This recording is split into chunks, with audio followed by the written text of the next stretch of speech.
안녕하세요. 옥토퍼스입니다. 검은색은 색이 아니다. 여러분들의 생각은 어떠신가요? 프랑스의 이 화가는 검은색은 색이 아니라고 당당히 말했답니다. 1841년에 태어나서 1919년에 사망한 르누아르는 밝고 유쾌한 그림을 그린 화가로 유명합니다. 그림에 대한 그의 철학은 그가 남긴 말을 보면 확실히 알 수 있는데요. 그림은 사람의 영혼을 씻어주는 선물이어야 한다. 세상에는 이미 유쾌하지 않은 것이 너무나 많은데 또 다른 유쾌하지 않은 것을 만들어낼 필요가 없다. 고통은 지나가지만 아름다움은 영원하다. 한국인이, 특히 한국 여성이 가장 사랑하는 화가 르누아르. 오늘은 프랑스 출신의 인상주의 화가 르누아르에 대해서 잠깐 알아보도록 하겠습니다. 인상주의에 대해서 진짜 간단하게 설명해 보도록 하겠습니다. 첫 번째로 사진술이 발명됩니다. 이게 무엇을 의미하느냐? 아무리 그림을 잘 그려도 그림이 사진을 따라갈 수 없다는 겁니다.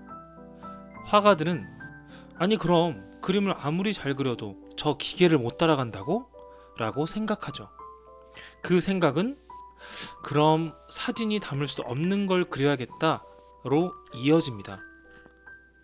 두 번째는 물감 튜브와 이젤의 발명입니다. 이게 무엇을 의미하느냐? 튜브와 이젤이 발명되기 전에는 꼼짝없이 실내에서 그림을 그려야 했습니다. 이제는 그림 도구를 들고 밖으로 나가서 그림을 그릴 수 있는 거죠. 그들은 방에서 꽃병 하나 놓고 그리는 게 아니라 야외로 나가서 생생히 움직이는 사람과 자연을 그리기 시작한 겁니다. 인상주의라는 말은 처음에는 욕으로 시작된 말입니다. 이게 무슨 소리냐고요? 당시에는 살롱전이라고 지금으로 치면 그림 전시회 같은 게 있었어요. 이미 유명한 화가들, 그리고 이제 유명해지고 싶은 신인 화가들은 살롱전에 그림을 내고 살롱전에서 오케이 하면 살롱전에 자신의 그림을 걸 수 있는 거죠. 그래야 자기 그림을 사람들에게 알리고 그 그림을 팔 수도 있는 겁니다. 당시에 지마켓이 있나요? 아마존이 있나요? 말 타고 돌아다니는 그 시대에 자신의 그림을 팔려면 살롱전에 올라가는 게 아주 중요했습니다. 자, 그런데 이 살롱전에 출품을 했다가 탈락하는 그림들이 있겠죠? 이 그림들을 모아서 전시해주는 패자 부활전 느낌의 전시회가 있었습니다. 이걸 낙선전이라고 불렀죠. 선택되지 못한 그림들을 한 군데로 모아서 하는 전시회였던 겁니다. 장클로드 모네, 인상파의 시초라고 부를 수 있는 이 모네의 인상, 해돋이 그림이 살롱전에서 탈락하고 낙선전에 올라갑니다. 낙선전에 어떤 그림이 올라왔나 살펴보러 온 비평가가 모네의 그림을 보고는 와우, 날로 먹는 장인 정신이 훌륭하다. 이 전시회는 인상주의자들의 전시회다 라고 아주 독설을 날려버립니다. 바로 여기에서 인상주의라는 말이 시작되었죠. 다른 인상주의 화가들과는 다르게 르누아르는 밝은 그림만 그렸습니다. 화창한 오후, 뽕네프다리의 모습을 그려낸 작품입니다. 딱 봐도 밝고 활기차죠. 정원에서 그림을 그리고 있는 모네를 그린 그림입니다. 따뜻한 햇살을 노란색으로 표현했네요. 이것도 참 밝은 느낌을 줍니다. 그림자를 보세요. 그림자도 밝은 색으로, 남자의 검은 수트에도 밝은 터치를 한 걸 볼 수 있습니다. 르누아르는 검은색은 캔버스에 구멍이 난 것처럼 보이게 한다고 생각했습니다. 그래서 사물의 그림자도 짙은 푸른색으로 그리는 것을 고집했다고 하네요. 가까운 사람은 조금 자세히 그렸고 멀리 있는 사람들은 공기에 녹아있는 것처럼 대충 그렸죠. 이 당시의 유명한 화가들은 이런 분놀림을 받아들일 수가 없던 겁니다. 어디 감히 그림을 대충 그리냐는 거죠. 선 하나하나, 나뭇잎 하나하나 자세히 그려야지 이게 무슨 그림이냐라는 겁니다. 그럼에도 인상주의자들은 자신들의 화풍을 꿋꿋이 밀고 나갔습니다. 황금빛을 좋아하는 화가답게 자신의 자화상에도 노란빛을 아낌없이 사용했습니다.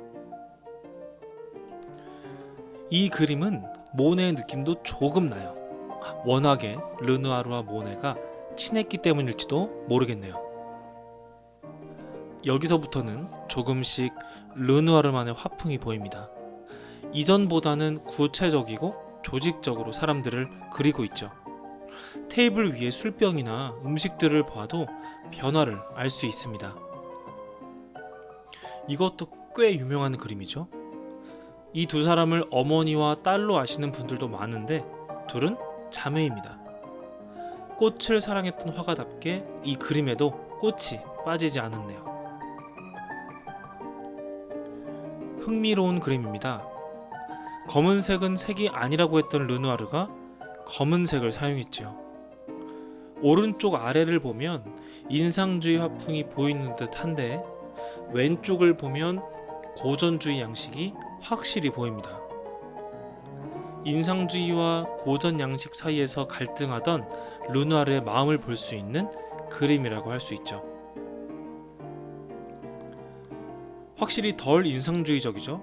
옷이나 신발도 그렇고 뒤에 나뭇잎들도 세밀하게 그려낸 걸 알 수 있습니다. 꼭 잡은 두 손도 얼마나 사실적으로 그렸는지 사랑에 담긴 남자의 눈빛 좀 보세요. 부럽네요. 말년 작품이라고 볼 수 있겠네요. 이 그림도 아주 유명한 그림입니다. 따스한 분위기 속에서 아름다운 소녀들이 피아노를 치고 있는 모습이죠. 악보를 쥐고 있는 손이나 피아노를 치는 손 등이 우아하게 그려져 있습니다. 마치 고전주의 그림 속 미인들처럼 말이죠. 1876년 작품인 그네와 1892년 작품인 피아노 치는 소녀를 같이 봐보세요. 언뜻 봐도 많은 변화가 느껴지실 겁니다. 르누아르는 노년에 이르러 관절에 심각한 무리가 왔습니다. 걸을 수 없을 정도로 말이죠. 그러자 그는 손에 붓을 묶은 채 그림을 그렸고 그것도 잘 안되자 조수를 시켜 자신의 명령대로 그림을 그리도록 했습니다. 그런 고통 속에서도 르누아르는 쾌활하고 밝은 그림들을 꾸준히 그렸습니다. 비현실적인 행복을 그렸다고 비판받는 르누아르. 그는 행복한 이상주의자였습니다. 감사합니다.